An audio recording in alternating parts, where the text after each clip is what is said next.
Hello everyone and welcome back to another episode of the Movie Knights Roundtable. Live, it is myself, Dalton Burdett, and the amazing Nick Aricchio. Nick, how are you, my friend?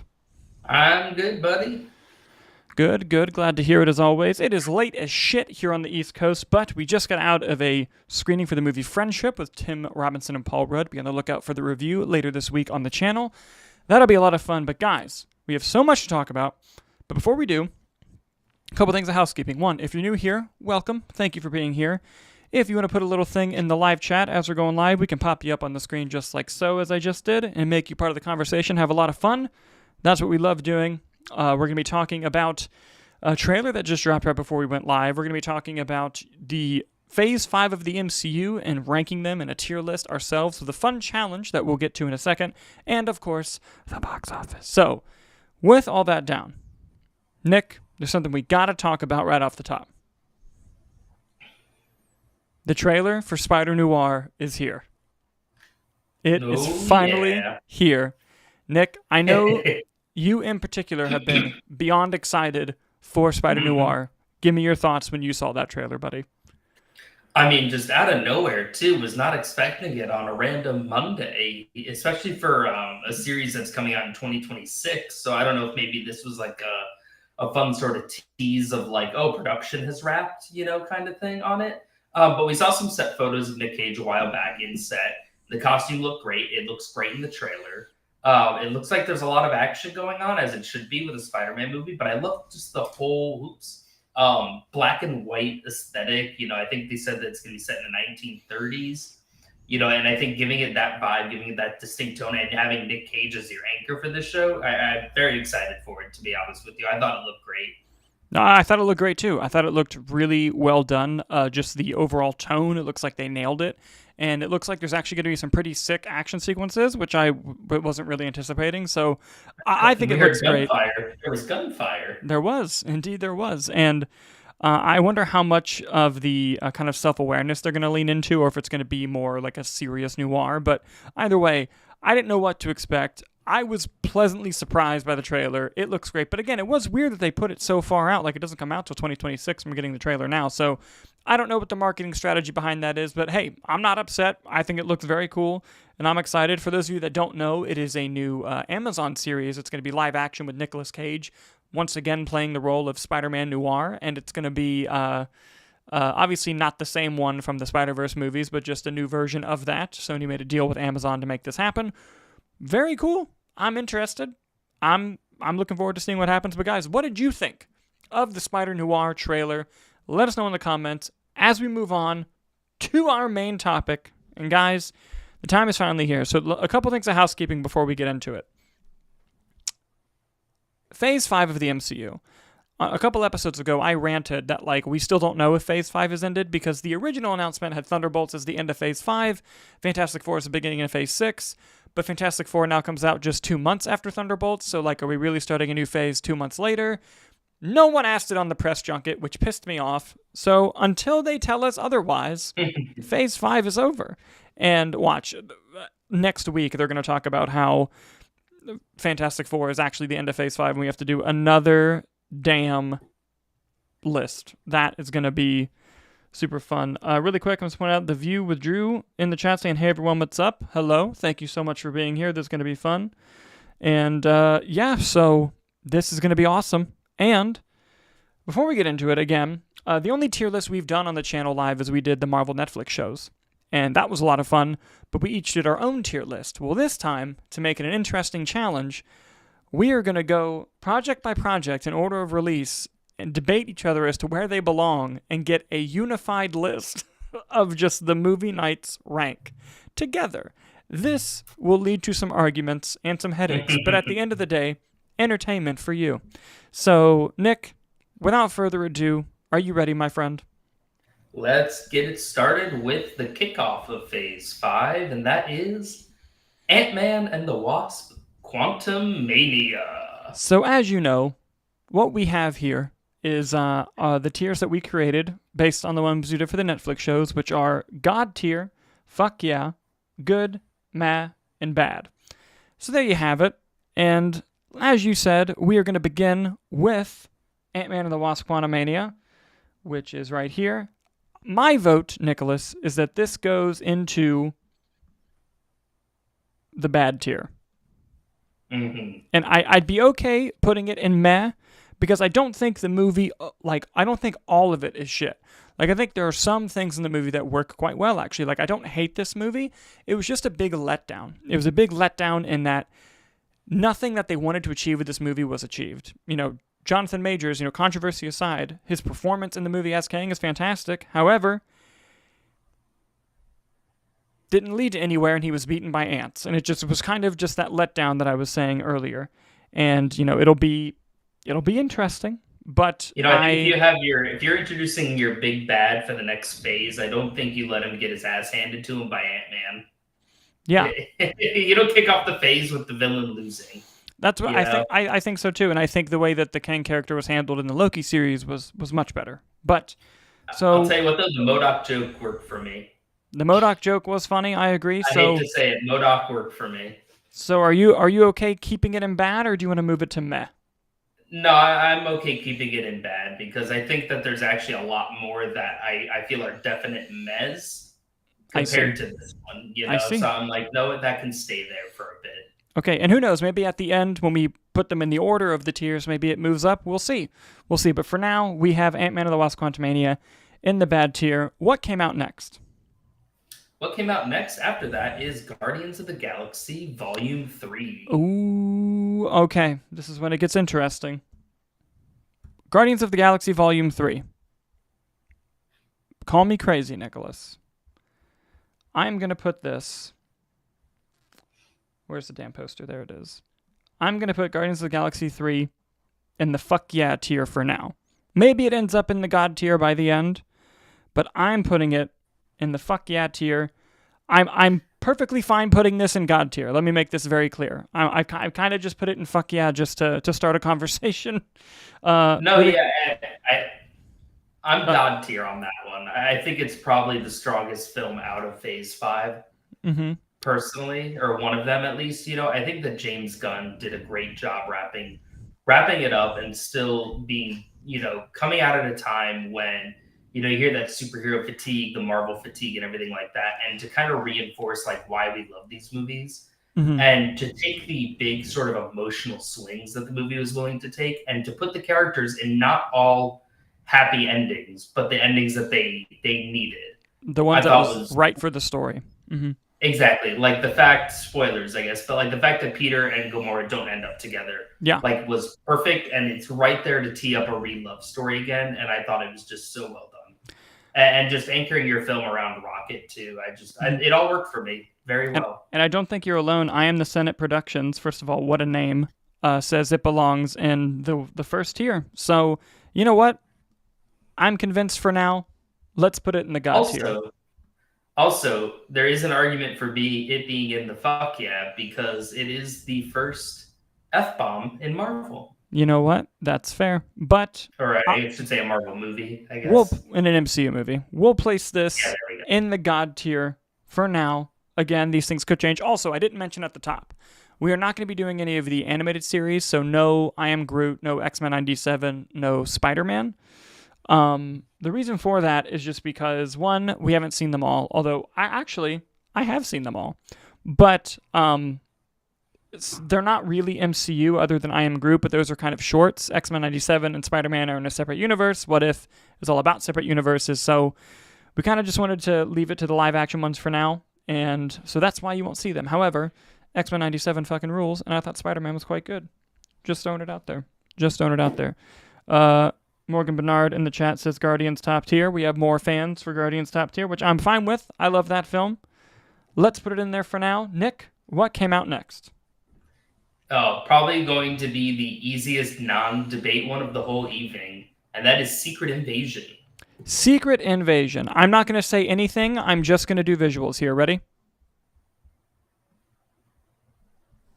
Easily the bad tier. It's not even honestly, the worst tier, quite frankly. Yeah. If this is not at the bottom of our ranking, I will be incredibly shocked. This was... I don't know what else there could be that's worse. Yeah, and again, I don't like to hate on stuff just to hate on stuff. It's not really what we do here. But if you watch the channel for any period of time, Secret Invasion is just one of the worst produced big studio things I've ever watched. Like it's pretty bad. And like it was just superbly disappointing. And like it started off fine. Like each episode had moments where I'm like, all right, if they nail this finale, you can kind of forgive what came before. And man, they just dropped the ball with the finale entirely, completely. So yeah, no shock there. No arguments from me. Secret Invasion in the bad tier.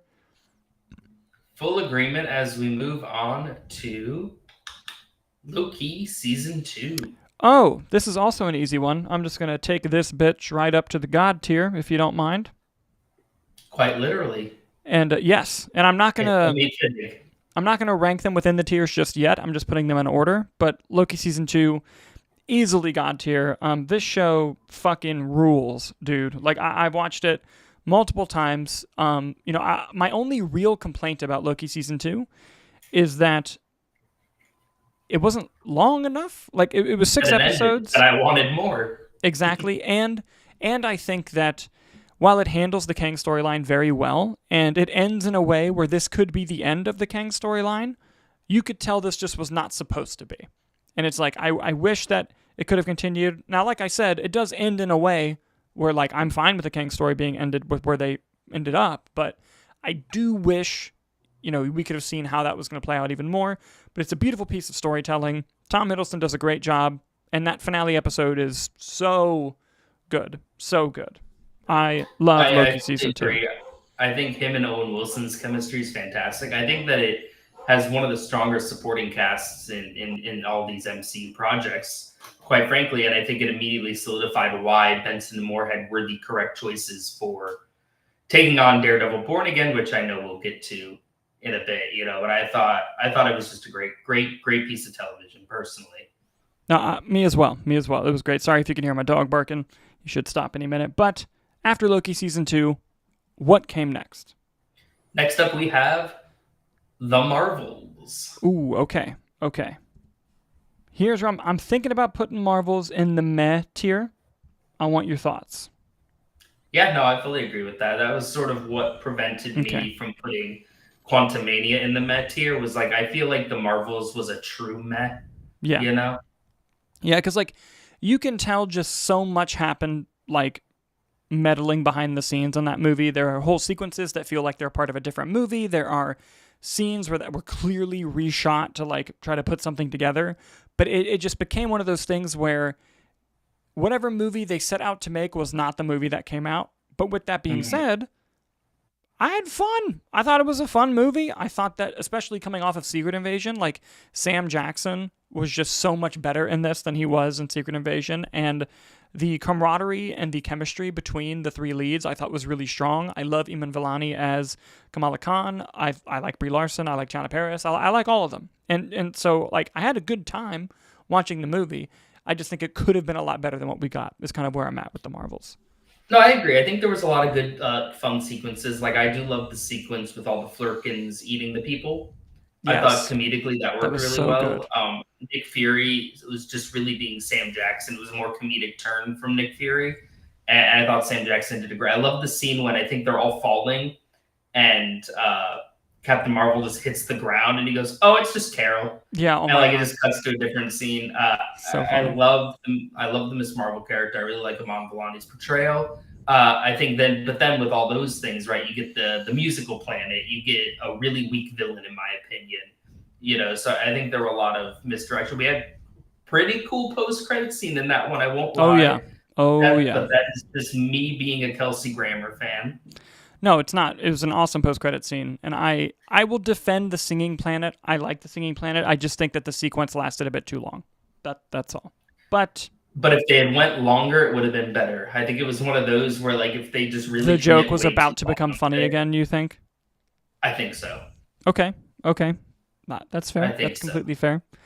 What do we got after the Marvels? Though, too, we had in the story we covered recently with the Wall Street Journal article with Kevin Feige. It seemed like the Marvels was really just sort of on its island making, and then Quantumania flopped, and then everyone just flocked, and like it was all eyes on the Marvels. So I wouldn't be shocked if there was a lot of meddling going on back behind the scenes there. Oh, same. That wouldn't shock me at all. What do we got after the Marvels? After the Marvels, we have Echo. Echo. Okay. I am also a contender to put Echo into the meh tier. I want to hear your thoughts. What's above Met? Good. I feel like I could put it in good personally. So here's the thing. I wanted to put it in good, but I know the internet's going to get mad at me. So I was trying to save myself. I'm putting it in good. Fuck it. I mean, I think I think there's Echo's a more. very interesting character. Yeah. Go. You go on. Then I'll chime in. Oh no, I think Echo's a very interesting character. I now granted both of us are big Daredevil people, so having Mm-hmm. Daredevil and also more Wilson Fisk Kingpin, I don't think is anything to shy away from, you know. And I thought that their dynamic, their relationship, the Wilson Fisk Kingpin and Echo relationship, I thought worked really well, you know. I thought that Echo took a very interesting journey over the course of the show.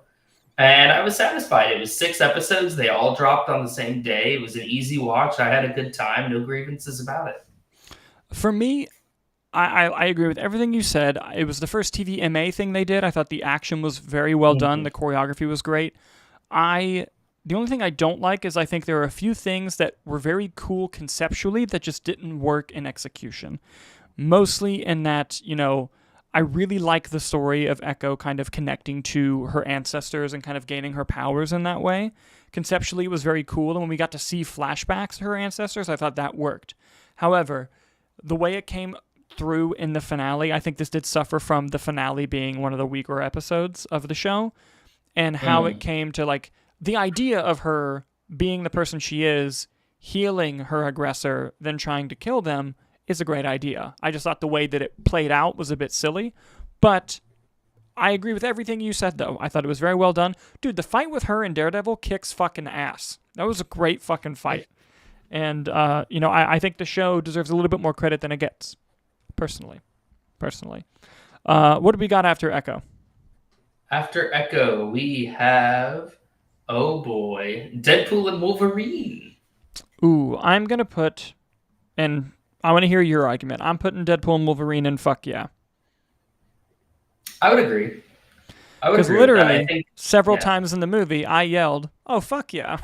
So Yeah, that's no, why yeah. the tier exists. No, I think that it was a movie that had a lot riding on it. Again, going back to the superhero fatigue argument and everything in that regard, I really like Sean Levy as a filmmaker personally. I Mhm. know that there's sort of like the whole movie looks like garbage trend on it, but I had a good time with it. You know, I still think that the opening dance sequence is hysterical. I know a lot of people Yes. kind of turned on it toward the end of its run. But I thought just everything they did, I thought that the arc that they did with Hugh Jackman's Wolverine, I thought was really good. I thought, to me personally, I understood him coming back to the role and wanting to do this. I think that their dynamic in the comics and also on screen, and the fact that they are also really good friends in real life, I thought just added so much benefit to the movie. And you could sense that chemistry just sort of oozing through the screen for me personally. I thought the villain's motivation was a little weak. I did like what they got to play with the Marvel concepts, right? We got a couple fun cameos like Jon Favreau, but I thought all the old OG cameos were a lot of fun. Like the fact that they had Chris Evans, Human Torch, like getting Chris Evans to do that, I thought was just impressive on itself.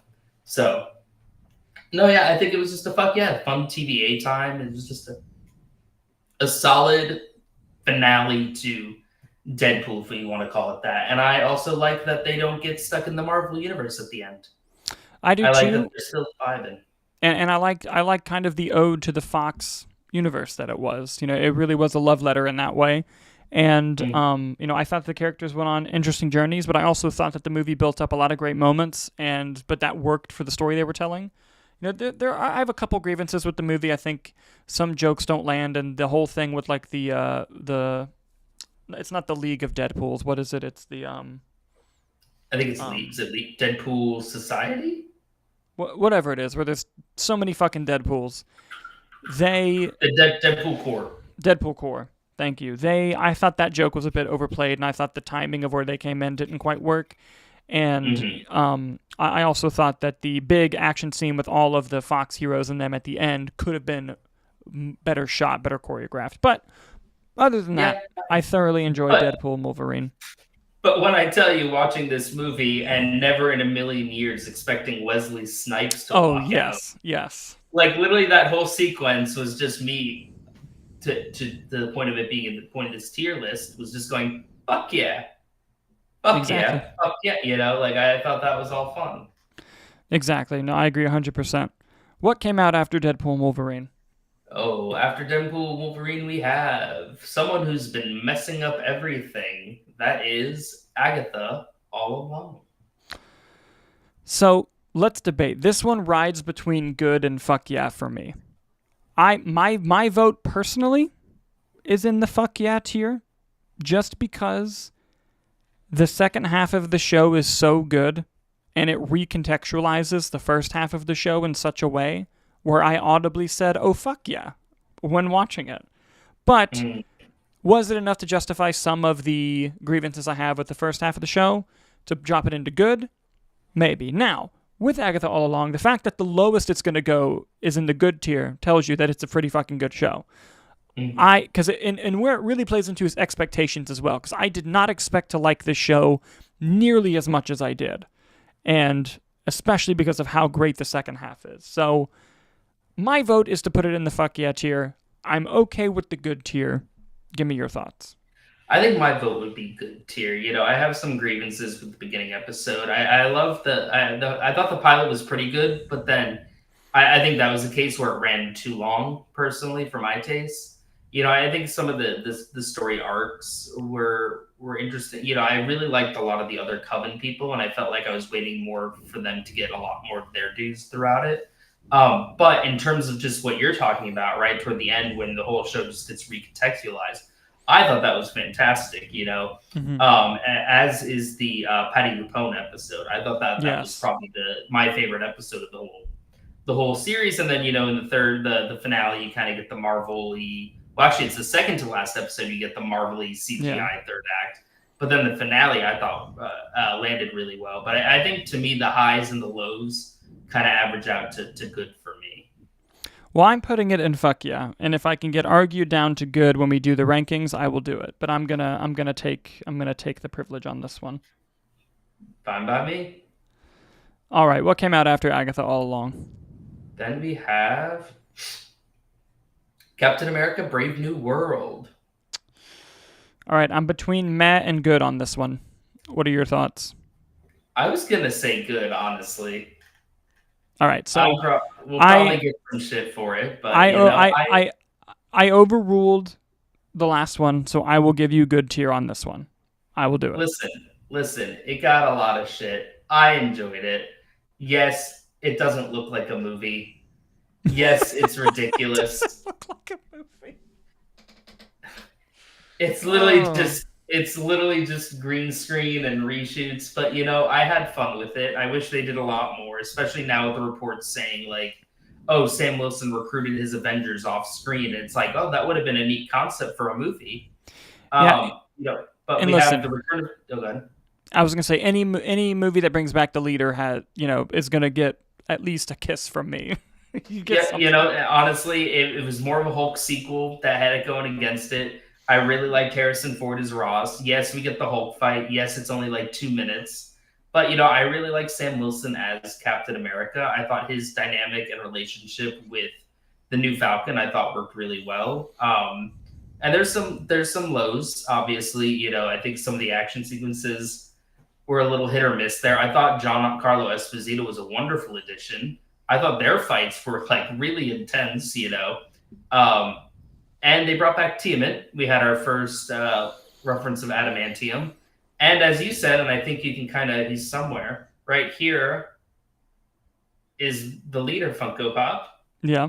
Because I'm also a leader fan, and you may see that and think that doesn't look like him in the movie, which just makes me love it more because what the fuck was that design? Yeah, they messed around with it for sure. But, you know, Sam Wilson rode on a missile while Red Wing held up the shield, blocking bullets in front of a celestial island. Like, yeah, that's why we go to comic book movies, you know? Yeah. And honestly, and I said this as soon as we walked out of the theater when we watched it, not enough movie characters just do full body double drop kicks to people. And the one that Sam Wilson hits on Sidewinder was a good one. And you gotta give Honestly, it, and it's the little things. just the inclusion of Sidewinder, I thought he was all reshoots, but I thought that the way they edited him into the movie, I thought worked for me. I Yeah. thought it was a nice addition, and especially when you hear all the behind the scenes trouble, especially like talking about the Marvels and stuff. I thought this movie was pieced together better than the Marvels in that regard. I agree. The reshoots and the behind the scenes turbulence of it all.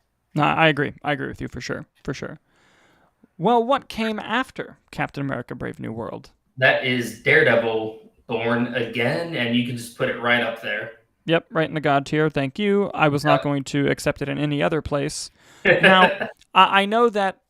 Let me make a couple things clear. One, a lot of the internet will hate that it's that high because they have this weird hate for it. Anyone who's watched this channel, I'm a massive Daredevil fan, and I mean the comic book. I mean the fucking original series, the original Netflix series. It's one of my favorite things ever made. I love it. And for some reason, there are a lot of people who are fans of the original that hate this show. I don't understand that. Like, don't get me wrong. Can you tell that they did some creative overhauling during it and you can see the direction it was going to go? Oh, of course you can. Of course you can see it. The way that they put it together and tied in episodes 1, 8, and 9 with the through line of the rest of the story that they were telling, I thought was masterfully done. The only episode where it's the weakest done, and it's not done because they were connected to the Vanessa storyline, was episode 5 at the bank. And guess what? That episode's still pretty fucking fun. Like, it's still fun. And I think, is it as good as the Netflix series? No. But the Netflix series is so good that, like, I didn't expect it to always be that way. One. And it felt like a goddamn television show. When a lot of these shows just felt like things that should have been movies. And this felt like a TV series. I'm glad it was a continuation from Netflix, but in the continuity. I'm glad they brought that all into canon. And I think the highs of Daredevil Born Again are some of the highest things of Phase 5, of Phase 4, period. I think that the highs of this show are the insanely great, and the lows of the show aren't that fucking low. They're not that fucking low. So that's my piece on Daredevil Born Again. It goes into the God tier. Nicholas, how about you? I mean, I echo those sentiments, right? We've been feeding off the scraps from Daredevil for many years, so to actually have a new season of television was positive. I was happy they brought over a lot of the Netflix shows stuff, but at the same time, that comes at the cost of Foggy, which was sad. But you had the return of Dex, who was such a great antagonist at Daredevil, but even more so, right? You had more Fist versus Daredevil, and I thought the way that the Mayor Fist storyline I thought was so interesting to me, and the way that folded into the Daredevil storyline I really liked. And you have some of the best on-screen chemistry, I think, between Wilson Fisk and Vanessa. I was so glad that they brought her back, especially with how big and vital she was to the story they were telling. To have her being in that, like, if they were recast, I think that would have been such a weird kind of thing for me to buy into more so. Yeah. But I thought the action was great. I thought it was really bloody and violent, which I loved. It was TVMA. We had some cursing.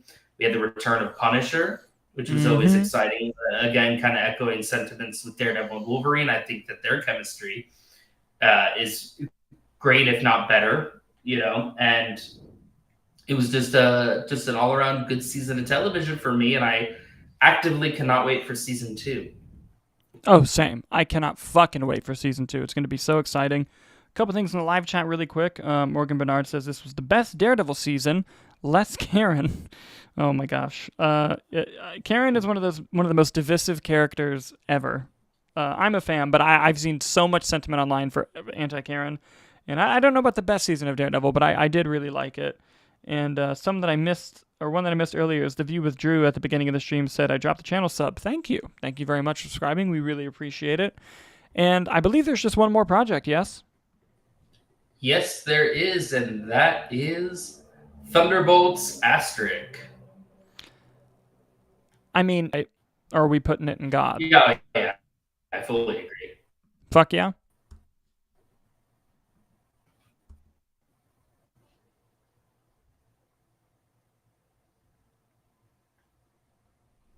Oh, can you hear me? Looks like we got some stream issues going on.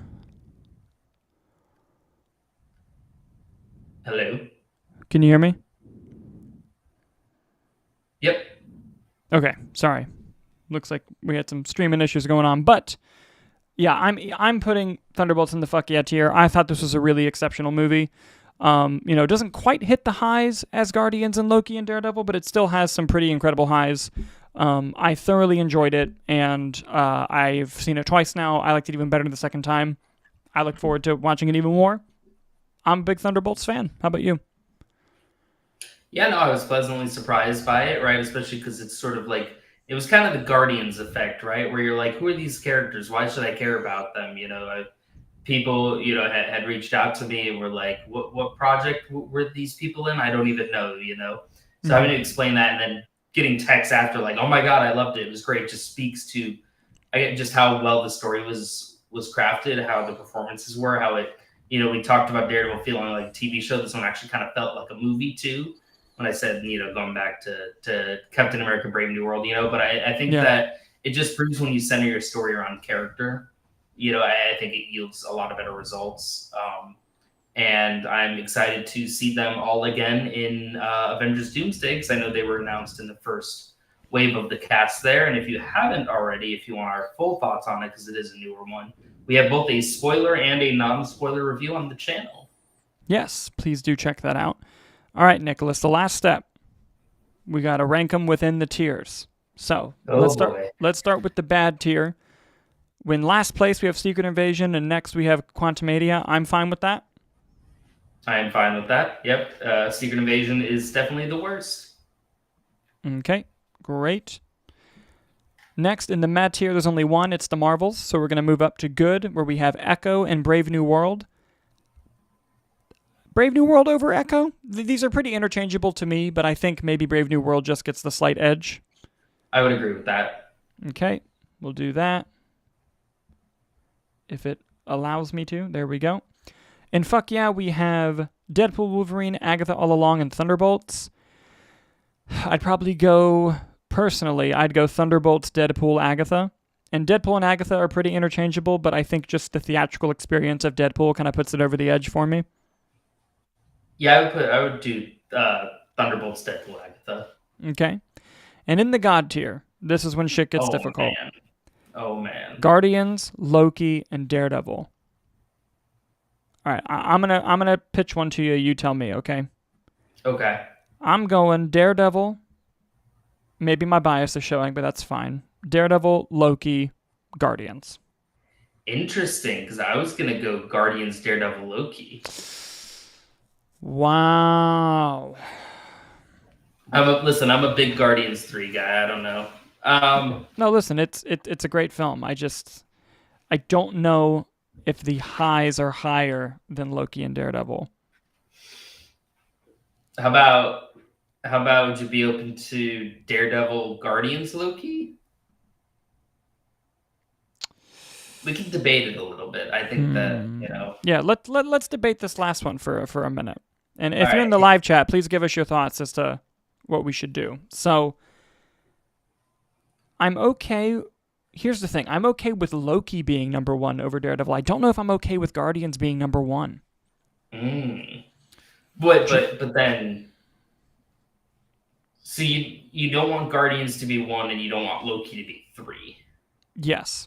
Is that kind of where it's at? That's kind of where I'm at. So Guardians 3 is your argument. Yeah, but my argument dies and ends with Guardians being third. That's what's difficult for me. I'm trying to think of how I want to counter argument this. I think that I really like the ending to Loki and where his character ends up. I think that Guardians nailing so many different characters' endings compared to just the one, and I think that there's the impact of the Loki finale of him becoming quote unquote, the god of stories, if you will, and him making that sacrifice. But I think the idea of ending Guardians with that dance sequence, that celebration after all that like somberness, to me that got me more emotional than anything in Loki season 2 personally. And the same thing going with Rocket's storyline, especially the Rocket storyline with his friends. And also on top of that, I think if we're looking at if we want to call Kang the villain in Loki season 2, I think that the High Evolutionary is a much better villain portrayal in that, and I think he's one of the better Marvel villains. So I think you have a great character send off, you have a great villain, and you have an emotionally happy ending. You know, I was crying almost out of like happiness than sadness after all of that. You know, so I think it just hit a lot more emotional beats for me, while still having and you have that awesome Wonder action sequence. You bring up a lot of good points. My counter argument would be, I think whenever the movie was dealing with Rocket and his friends, it soared and shined on all cylinders. Whenever it wasn't, part of me was just waiting for it to get back to that storyline. Because while we got a lot of Rocket's past, he was out for the count the whole movie in a coma, essentially. And part of what makes that dynamic so great is Rocket's dynamic within the group. So while I loved everything they did with Rocket's backstory, and I love that the story of the movie is let's save our friend, not necessarily let's save the world, Rocket not being in the group, you could feel the absence there. And I feel like a lot of the other storylines that were playing out were just not as satisfying as that Rocket story. Whereas in Loki, one of the few complaints I have about it is just that I thought Sylvie was underutilized. And, you know, to the villain argument, yes, I think the High Evolutionary is an exceptional villain. However, Victor Timely in this series was not necessarily a villain. It was more Reva, more Miss Minutes, more just time falling apart itself. But the presence of Kang and how the trust-untrust of Victor Timely would play into it, and the moment when they actually convince Victor Timely to go out into the multiverse to do the thing they need, and he dies immediately, is easily one of the best moments ever in Marvel. And so that would be my counter argument. I do like the Owen Wilson's last scene of the I'm just gonna sit here. This is tough. It is tough. I like Ouroboros. Yes. And I love the beginning with Loki and Owen Wilson when he time slips, and then Owen Wilson's like, "You got to stop that, man. It's horrible." And he's like, you said it didn't look bad." He's like, "I lied. It looks terrible." I'm trying to. And don't even get me started on Daredevil and like where to go with that. I think I'd be fine with Daredevil, Loki, Guardians. Okay. I think I can stomach that. But I want people to know, one, we reserve the right to change these answers at any time, especially when we're also debating the S tier, you know. Yeah. Especially when they fucking say Fantastic Four is part of Phase 5 just to piss me off. But I think a lot of these are interchangeable within the tiers, to be completely honest. So that's kind of what's important here, is we're all talking about things that are great and what we love. So, as of today's date, because like I said, we can always reserve the right to change our minds, the God tier shows Daredevil Born Again, Loki Season 2, Guardians of the Galaxy Volume 3, and fuck yeah, we have Thunderbolts, Deadpool, Wolverine, and Agatha all along. In good, we have Captain America Brave New World and Echo. In meh, we have The Marvels. And in bad, we have Quantumania and Secret Invasion. Guys, what is your ranking for Phase 5 of the MCU and Marvel? Please leave it down in the comments below. We would love to see it. We would love to see it. I love the discussion. I love the rankings. It's also much fun. Please do that as we move on to the box office. The box office. Morgan Bernard in the live chat says Guardians, Loki, Daredevil. That's kind of what you were arguing as well earlier. That's, listen, they're all great. They're all interchangeable. We do what we can. But we have some important box office business to get to. And Nicholas, do you have our predictions from last week? I do. So we have both Dalton, you had Thunderbolts, number 1. Sinners number 2, a Minecraft movie number 3, The Accountant 2 number 4, Fight or Flight number 5. I had Thunderbolts number 1, Sinners number 2, a Minecraft movie number 3, The Accountant 2 number 4, and in 5th place I put Until Dawn. We both had the top 4 and both got the 5th one incorrect. Ooh, who snuck in there? You are going to love to see it. Coming in first in the box office was Thunderbolt, dropping 56% from week 1 to week 2, a pretty standard drop, but I really hoped that it would have a stronger hold, bringing in $32.3 million. In second place was Sinners, only dropping 33% from week 3 to week 4, bringing in $22.1 million. A Minecraft movie came in third, making $7.6 million. The Accountant 2 came in fourth, making $6.7 million. And in fifth, making $3.6 million, Clown in a Cornfield, which I believe is IFC's highest opening ever, and the movie cost less than $1 million to make. It's already profitable. Excellent job for Clown in a Cornfield and IFC. Congratulations to everyone involved. Let's dive into the numbers a little bit more. We'll start with Thunderbolts. This now has $271 million worldwide on a budget of about $180. It's at 1.5 times that production budget, so it's got some time to go in terms of profitability.